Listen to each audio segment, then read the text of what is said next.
우리가 잘 지금까지 계속 살펴본 것과 같이 요아스라고 하는 왕은 하나님 앞에서 정직히 행했던 왕이었습니다.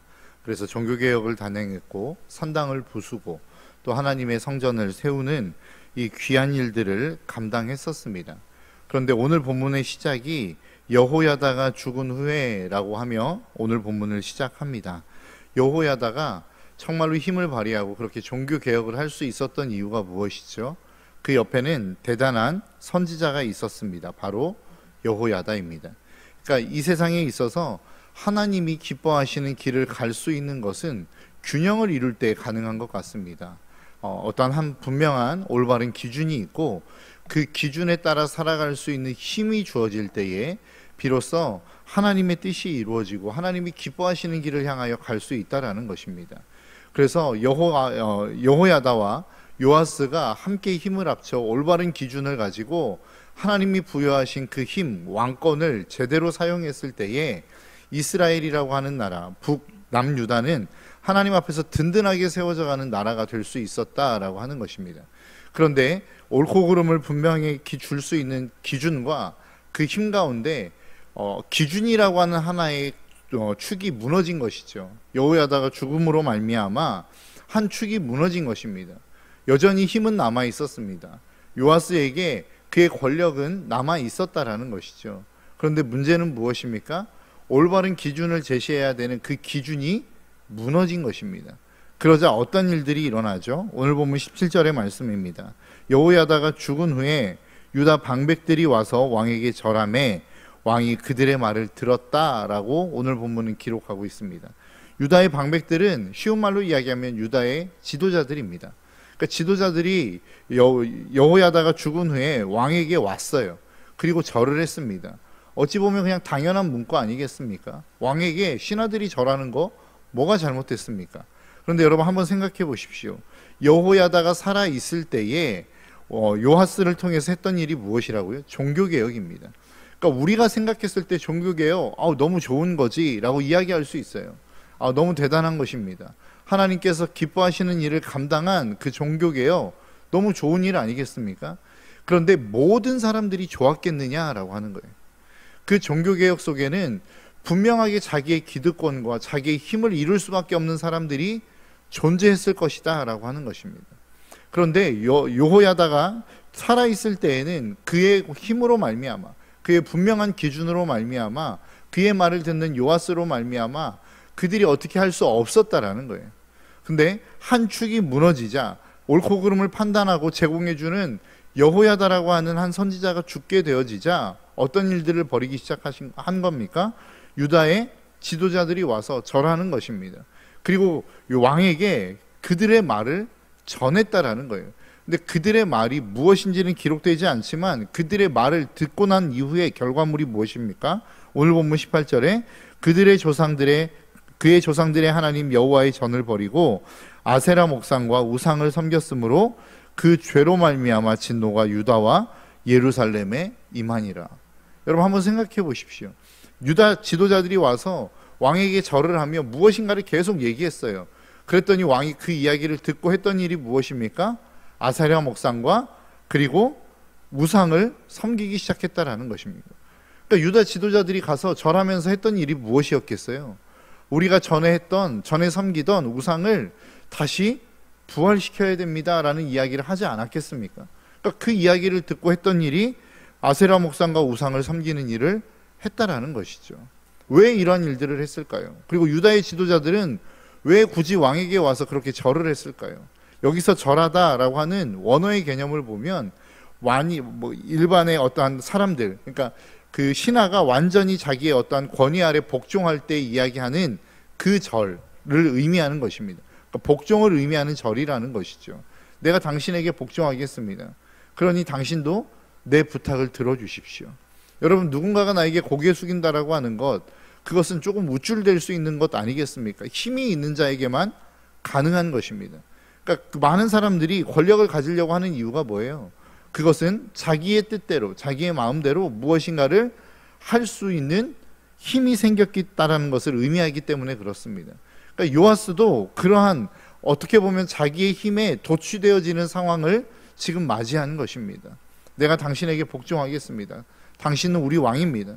당신이 말하면 내가 무엇이든지 듣겠습니다 라고 하는 자세로 지금 유다의 지도자들이 왕의 앞에 나온 것 아니겠습니까?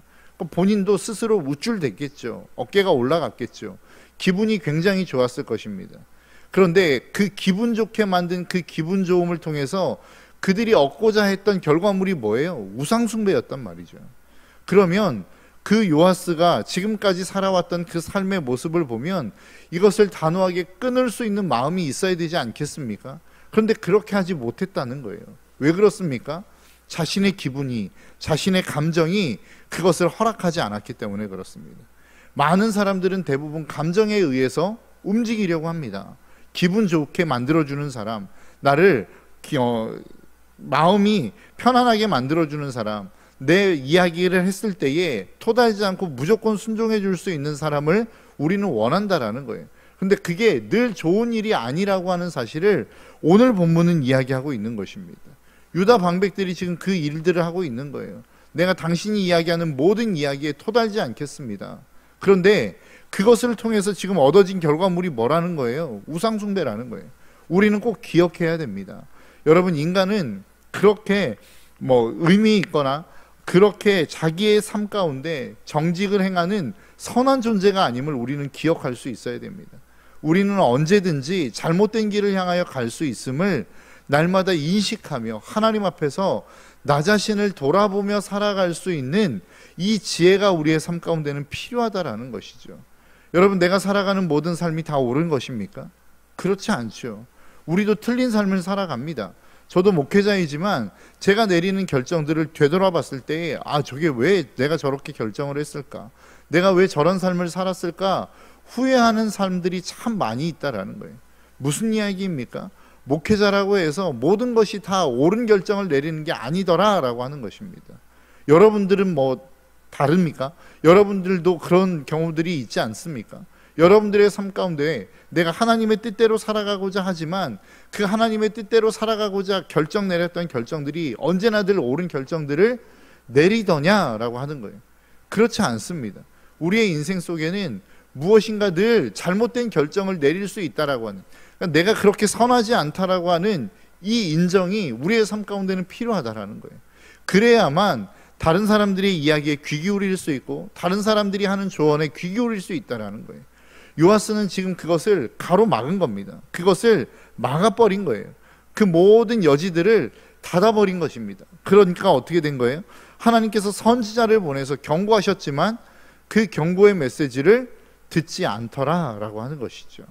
여러분, 저와 여러분들의 삶 가운데는 언제나 우리의 귀가 하나님을 향한 영적인 눈이 열려있는 저와 여러분들의 삶이 되시기를 주님의 이름으로 축복합니다.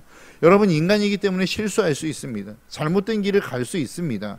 그런데 진짜 중요한 건 무엇이냐면 그 잘못된 길을 걸어가고 있을 때 하나님은 우리가 돌이킬 수 있도록 누군가를 보내신다는 거예요. 주변의 사람들을 통해서, 환경을 통해서 끊임없이 말씀하신다는 거예요. 근데 정말로 하나님 앞에 복 있는 자가 누구입니까? 그 이야기에 대해서 귀를 여는 자들입니다. 내가 그럴 수 있겠구나. 나도 그렇게 실수할 수 있겠구나. 나도 잘못할 수 있겠구나라고 하는 이 여지를 열어놓는 사람이 지혜로운 사람이란 말이죠. 그래야만 내 자신을 되돌아볼 수 있는 여지가 생기기 때문에 그렇습니다. 저와 여러분들의 삶은 날마다 그렇게 하나님 앞에서 나 자신을 되돌아볼 수 있는 이 지혜가 있는 저와 여러분들의 삶이 되시기를 주님의 이름으로 축복합니다. 그런데 참 재미있는 게 무엇인 줄 아십니까? 요아스가 우상을 섬겼어요. 유다 지도자들의 이야기를 듣고 우상을 섬겼단 말이죠. 그런데 그 우상 숭배로 말미암아 진노가 지금 어디에 임합니까? 유다와 예루살렘에 임합니다. 지금 이 결정은 누가 한 거예요? 우상 숭배를 하기로 결정한 건 누가 한 것입니까? 바로 왕이 한 것입니다. 그런데 그것에 대한 결과, 그것에 대한 진노는 지금 누가 받고 있는 거예요? 바로 유다와 예루살렘이 받고 있는 것입니다. 어찌 보면 지도자들의 중요성이 있는 것입니다. 성경은 끊임없이 이 나라의 민족의 지도자들을 위해서 기도하라고 말씀하지 않습니까? 너희는 하나님이 세우신 권위자에 대하여 기도와 간구와 도고를 하라라고 로마서에서 분명하게 바울을 통하여 우리에게 말씀하고 있다라는 것이죠. 그것에 대한 중요성을 오늘 본문은 말씀하고 있는 것입니다. 지도자가 잘못 결정했어요. 그런데 그 결정에 대한 고통은 지금 누가 받고 있다고요? 유다와 예루살렘이 받고 있는 것입니다. 여러분들이 이 나라 민족의 지도자들을 위해서, 대통령과 위정자들을 위해서 기도할 수 있는 저와 여러분들이 되셨으면 좋겠습니다. 또한 교회의 지도자들을 위해서 기도해 주십시오. 담임 목사님과 당회 장로님들과 또 우리의 교역자들을 위해서 여러분들이 함께 기도해 주시는 그 기도가 저와 여러분들의 삶을 평안하게 만든다는 사실을 잊지 않으셨으면 좋겠어요. 여러분, 교회 안에서 이것들을 축소해 놓고 보았을 때에 그거 어떻게 보면 지도자들은 담임 목사님이 되고 교역자들이 되고 장로님들이 될 수 있습니다. 그런데 이 범위를 좀 한번 넓혀볼까요? 세상을 향하여 나아간다고 한다면 세상에서 하나님이 세우신 지도자들은 누구입니까? 바로 저와 여러분들입니다. 그리스도인들입니다. 그러니까 다른 말로 표현하면 그리스도인들이 잘못 살면 그 그리스도인들이 삶을 살아가는 삶의 자리에 함께하는 믿지 않는 사람들이 고통받는다는 거예요. 성경은 오늘 그것을 말씀하고 있는 것입니다. 그래서 역대하 7장 14절의 말씀은 뭐라고 이야기합니까? 내 백성이 모든 악한 길에서 떠나 내 얼굴을 구하면 하나님이 어떻게 하시겠다는 거예요? 하늘에서 듣고 내가 그 땅을 고칠 것이라고 말씀하고 있지 않습니까? 그러니까 하나님의 관심은 믿지 않는 사람들의 문제가 아니란 말입니다. 야, 저 사람 세상이 이렇게 타락했기 때문에 하나님의 징계를 받는 거야. 어찌 보면 맞는 이야기일 수 있지만 또 엄밀히 따지면 잘못된 이야기입니다. 무엇 때문에 이 땅에 하나님의 진노가 내리는 거라고요? 하나님의 백성이 잘못 살았기 때문입니다. 하나님의 사람들이 잘못 살았기 때문에 이 땅에 진노가 임한다는 사실을 저와 여러분들이 잊지 않으셨으면 좋겠어요. 그렇다고 한다면 우리가 이 땅을 살아내야 되는 믿음의 사람들의 삶의 태도가 무엇인가라고 하는 거예요. 여러분, 로마서 8장 35절의 말씀을 보면 참 희한한 말씀이 있습니다. 누가 우리를 그리스도의 사랑에서 끊으리요? 환난이나 곤고나 박해나 적신이나 위험이나 칼이랴. 하나님의 사랑에서 우리를 끊을 수 있는 게 없다라는 거예요. 그러면서 36절에 또 다른 이야기를 합니다. 기록된 바 우리가 종일 주를 위하여 죽임을 당하게 되며 도살당할 양같이 여김을 받았나이다 함과 같으니라. 하나님의 사랑에서 우리를 끊을 수 없대요. 그런데 결과물이 뭐예요? 우리는 도살당할 양과 같은 그러한 취급을 받고 있다라는 거예요. 여러분, 좀 무엇인가 상반되지 않습니까? 하나님이 우리를 사랑하신대요. 그 사랑에서 우리를 끊을 수 없대요. 그런데 우리는 날마다 도살당할 양과 같은 취급을 당하고 있다라는 겁니다. 그러면서 37절, 로마서 8장 37절에서 말씀하는 게 무엇입니까? 그러나 이 모든 일에 우리를 사랑하시는 이로 말미암아 넉넉히 이기느니라. 여러분, 이게 승리입니까? 무엇인가 사람들 앞에서 날마다 도살당할 양과 같은 취급을 받고 언제나들 그렇게 죽음의 위협 앞에 놓여 있는 삶이 어떻게 넉넉히 승리하는 삶이라고 이야기할 수 있느냐라고 하는 거예요. 오늘 본문의 말씀에 등장하고 있는 스가랴가 그런 삶 아닙니까? 여호야다의 아들이에요. 그리고 정말로 하나님의 말씀에 기준하여 당신 그렇게 살면 안 됩니다라고 외쳤고 그 이야기를 듣지 않는 요아스를 향하여 하나님의 말씀을 선포해 줍니다. 당신이 하나님의 말씀을 버렸기 때문에 하나님도 당신을 버릴 것입니다. 그러니까 그 말을 하고 난 결과물이 무엇입니까? 오늘 본문 21절입니다. 무리가 함께 꾀하고 왕의 명령을 따라 그를 여호와의 전뜰 안에서 돌로 쳐 죽였더라. 하나님의 말씀을 선포한 결과물이 뭐예요? 그것으로 말미암아 돌 맞아 죽은 것입니다. 여러분, 이것을 우리는 어떻게 승리라고 이야기할 수 있어요? 이것을 우리가 어떻게 복된 삶이라고 이야기할 수 있는가라고 하는 거예요.